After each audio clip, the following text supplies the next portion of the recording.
రుద్రాని, రాహులు ఎలాగైనా కావ్య దగ్గర నుంచి డబ్బులు తీసుకోవాలనుకుంటారు. ఎలా చేస్తే తమకు ఆ డబ్బులొస్తాయని ఆలోచించి ఒక ప్లాన్ వేస్తారు.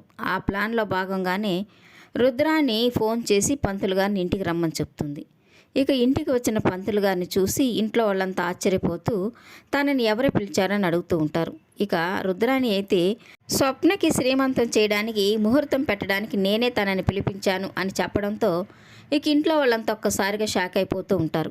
ఇక షాక్ అయిపోయిన స్వప్న అయితే ఏంటి నాకు శ్రీమంతం జరిపిస్తారా, అలాంటి ఆలోచన మీకెలా వచ్చింది అని ఆశ్చర్యపోతూ ఉంటుంది. ఇక ప్రకాశం అయితే రుద్రాని నువ్వేనా ఇలా మాట్లాడేది, నీ బ్రెయిన్ సరిగానే పనిచేస్తుందా లేక నీ బ్రెయిన్లో కెమికల్ రియాక్షన్స్ ఏమైనా జరుగుతున్నాయా అని అడుగుతూ ఉంటాడు.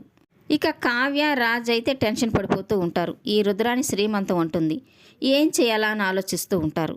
ఇక రుద్రాని అయితే నేను మనస్ఫూర్తిగానే నిర్ణయం తీసుకున్నాను, నాకు స్వప్న అంటే నచ్చదు, అయినా నేను అత్తగా శ్రీమంతం జరిపించాలనుకుంటున్నాను, ఎందుకంటే ఆమె కడుపులో పెరిగే బిడ్డ నా వారసుడు కాబట్టి అని తనంటూ ఉంటే ఇక స్వప్న అయితే మరింత ఆశ్చర్యపోతూ నాకు నిజంగానే చాలా ఆశ్చర్యంగా ఉంది, నిజంగానే నాకు శ్రీమంతం చేయిస్తారా, అయినా ఇంట్లో కాఫీ టీలకే దిక్కులేదు, నేను శ్రీమంతం అంటే ఏమంటారా అని నోరు మూసుకుని ఉన్నాను అని చెప్తూ ఉంటుంది. ఇక రుద్రాని అయితే అవును స్వప్న, నీ శ్రీమంతం జరుగుతుంది, కనీసం ₹1,00,000 విలువ చేసే పట్టుచీరను కట్టాలి, అన్నీ తెప్పించాలి, ముత్తైదులకు వాయినాలు ఇవ్వడమే కాకుండా రిటర్న్స్ గిఫ్ట్ కింద వెండి కుంకుమ బొరలు కూడా ఇవ్వాలి, అవన్నీ నేను ఆల్రెడీ డిజైన్ చేసేసాను అని రుద్రాని చెప్పడంతో ఇక ఒక్కసారిగా రాజు, కావ్య అయితే షాక్ అయిపోతూ ఉంటారు. స్వప్న మాత్రం చాలా ఆనందపడిపోతూ ఉంటుంది. రుద్రాని, రాహుల్ అయితే శ్రీమంతానికి సంబంధించిన లిస్టుని ప్రిపేర్ చేస్తూ ఉంటారు.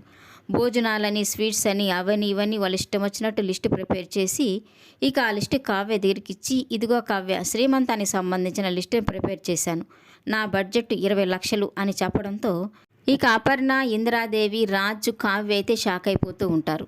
ఇక కావ్య శ్రీమంతానికి సంబంధించి ఎలాంటి నిర్ణయం తీసుకుంటుంది అనేది కమింగ్ ఎపిసోడ్లో తెలుసుకుందాం.